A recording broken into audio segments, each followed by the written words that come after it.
Hati-hatilah dengan ucapan. Ucapan adalah doa.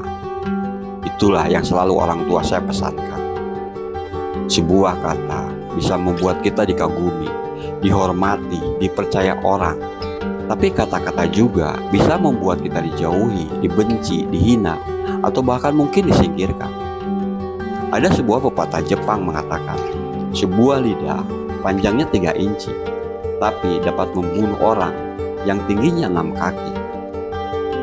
Tahukah kalian berapa banyak kata yang diucapkan keluar dari mulut seseorang setiap harinya? Riset dari Arizona University, manusia bisa bicara rata-rata 16.000 kata per hari.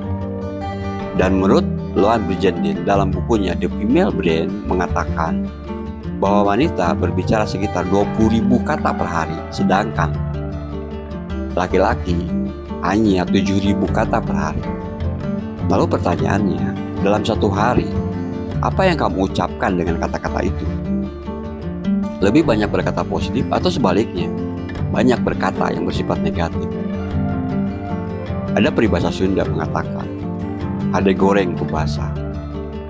Artinya, baik buruknya sesuatu tergantung bagaimana bahasa dan cara kita mengucapkannya. Hal yang sama juga pernah disampaikan oleh Tony Robbins. Bahasa itulah yang akan membentuk perilaku kita, apakah kamu mengerti atau tidak. Dari setiap kalimat yang kita gunakan mempunyai banyak makna. Kalimat yang benar, jika diucapkan dengan yang benar, maka akan mendatangkan cinta, uang, dan rasa hormat dari orang sekitar. Sebaliknya, kalimat yang salah atau kalimat yang benar, namun diucapkan dengan cara yang salah, malah bisa membuat suatu negara merasakan keduanya dalam suasana perang.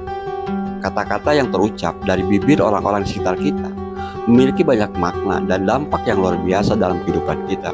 Seorang anak yang lahir dari keluarga yang santun tidak pernah melihat orang tuanya saling mencaci, tidak pernah bertengkar di depan anak-anaknya. Mereka tidak pernah lepas dari perkataan maaf, tolong, terima kasih, tidak pernah mencaci maki orang-orang lain. Saya yakin anak itu akan menjadi anak yang tahu berterima kasih, sopan santun, selalu berpikir positif, dan insya Allah masa depannya akan lebih baik. Bandingkan dengan anak-anak yang lahir dari keluarga yang tidak harmonis. Setiap hari selalu mendengar bentakan dan umpatan, orang tua yang minim komunikasi, sibuk dengan aktivitas masing-masing, sibuk dengan HP masing-masing. Maka anak-anak yang lahir dari lingkungan seperti itu akan sulit berkembang dalam dunia nyata. Kata-kata itu adalah energi yang selalu beredar mengelilingi diri kita setiap hari. Seringkali kita gagal memahami dan menganggap remeh pengaruh yang sangat besar dari kata-kata dan ucapan itu. Ketika seseorang berulang kali mengucapkan kata-kata, "Saya tidak mampu, saya tidak akan pernah bisa, saya hanya orang susah, saya adalah orang rendahan, saya tidak akan bisa, kita adalah miskin," dan lain-lain. Kata-kata itu tidak akan hilang begitu saja. Kata-kata itu akan bertahan dan bergema dalam pikiran kita, mempengaruhi pikiran dan keyakinan kita. Bayangkan berapa banyak pengaruh yang didapatkan oleh seorang anak yang kesehariannya sibuk dengan HP. Tontonan yang dia peroleh akan mempengaruhi pikiran dan keyakinan anak tersebut. Seorang ilmuwan Jepang, Masaru Emoto, telah menyelidiki efek kata-kata dengan menggunakan media air. Emoto melakukan serangkaian percobaan di mana air disimpan dalam berbagai botol yang masing-masing diberi label dengan pesan yang berbeda. Beberapa botol berisi pesan positif dan perhatian, misalnya terima kasih, cinta. Dan beberapa botol lagi berisi pesan negatif, misalnya aku benci kamu, aku ingin membunuhmu, dan sebagainya. Dan kemudian tetesan air dari botol-botol tersebut ditempatkan di irisan dan dibekukan untuk membentuk kristal seperti kepingan salju. Temuannya sungguh sangat mencengangkan. Kristal yang terbentuk dari air yang diberi pesan positif ternyata lebih geometris dan estetik. Sedangkan kristal yang terbentuk dari air dengan pesan negatif memiliki bentuk yang kacau dan tidak seragam. Emoto juga melakukan eksperimen dengan menggunakan musik untuk sampel air dan menangkap gambar perbedaan antara dua kristal. Selanjutnya, Emoto juga bereksperimen dengan air yang didoakan dan air yang tidak didoakan. Hasilnya, air yang didoakan memiliki kristal yang terbaik. Hal ini menunjukkan tubuh kita yang berisi 70-75% terdiri dari air, memungkinkan dapat menangkap dan merespon ucapan dan perkataan kita. Masato Emoto menjelaskan bahwa emosi negatif yang muncul secara terus-menerus dalam diri seseorang bisa mengakibatkan organ-organ dalam tubuhnya tidak berfungsi secara maksimal. Emosi negatif yang dimaksud adalah stres, rasa khawatir yang berlebihan, cemas, mudah tersinggung, emosi, sedih, iri, dan dengki. Maka, mulailah menjaga perkataan yang positif agar tubuh merespon secara positif juga. Kita tidak akan pernah bisa mendapat kehidupan yang positif dari kata-kata yang keluar dari mulut kita selalu negatif. Kita tidak akan pernah menang jika selalu bicara tentang kekalahan. Kita tidak akan pernah mendapat kelimpahan jika kita selalu berbicara tentang kekurangan, merasa tidak cukup, dan bersifat negatif. Kehidupan yang positif dapat dicapai saat kita hidup dalam lingkungan yang positif. Kita akan mendapat keberkahan saat berada di tengah-tengah orang-orang yang selalu berkata dan bersikap positif. Jika kata-kata yang keluar dari mulutmu selalu buruk, maka kehidupanmu akan buruk. Jika kita menginginkan durian, kita harus cari dan tanam durian. Kita tidak akan pernah mendapatkan buah mangga dengan menanam bibit cabai. Buah semangka tetap akan berdaun semangka, tidak mungkin berdaun sirih. Mulailah dengan mengucapkan kata-kata positif di lingkungan kita, di keluarga, di tempat kerja, di sekolah, di kuliahan, atau mungkin di lingkungan pergaulan kita.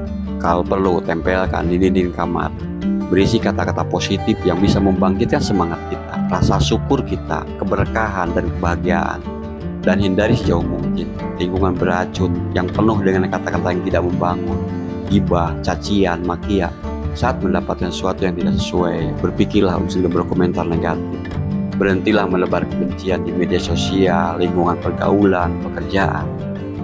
Karena kata-kata kebencian itu tidak bisa mengubah apapun. Sebaliknya, saat menggunakan doa kita untuk mendoakan orang-orang yang memusuhi atau menghina kita, maka itu akan sampai kepada Allah dan mampu menggetarkan tiang-tiang ars. Dan yakin Allah akan mengubah segalanya.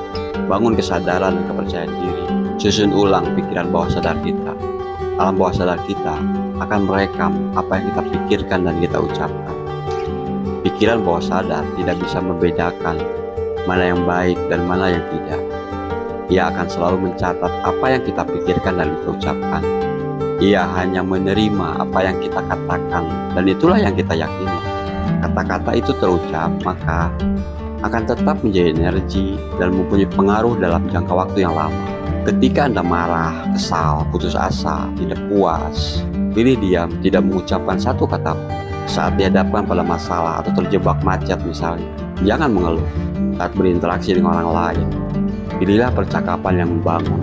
Gunakan kata-kata yang lebih positif, dan kalau perlu, menjauhlah dari orang-orang yang selalu menyalahkan, marah, dan selalu menyakiti keadaan. Ingatlah, tabur tuai selalu berlaku. Benih kebaikan yang kita tanam setiap hari akan tumbuh menjadi bunga yang sangat indah. Jaga selalu kata-kata yang keluar dari mulut kita, sebab kata-kata yang keluar dari mulut kita tidak hanya mencerminkan apa yang ada di dalam tubuh kita dan siapa diri kita saja, tapi kata-kata tersebut dapat menjadi cerminan bagaimana masa depan kita. Dengan memilih kata-kata yang positif dan memiliki pikiran yang bahagia, kita mempersiapkan diri untuk hidup yang lebih baik dan bahagia. Anda tidak percaya? Silakan tulis di kolom komentar. Apa kata-kata kebaikan, keinginan, atau cita-cita? Terus ulangi kata-kata itu setiap hari dan rasakan setiap 1 minggu, 2 minggu, dan 1 bulan kemudian. Insya Allah, kalau sungguh-sungguh dan yakin, kalian akan merasakan perubahannya. Lidah ada di tempat yang basah. Jangan biarkan ia terpeleset. Terima kasih sudah menonton. Semoga bermanfaat.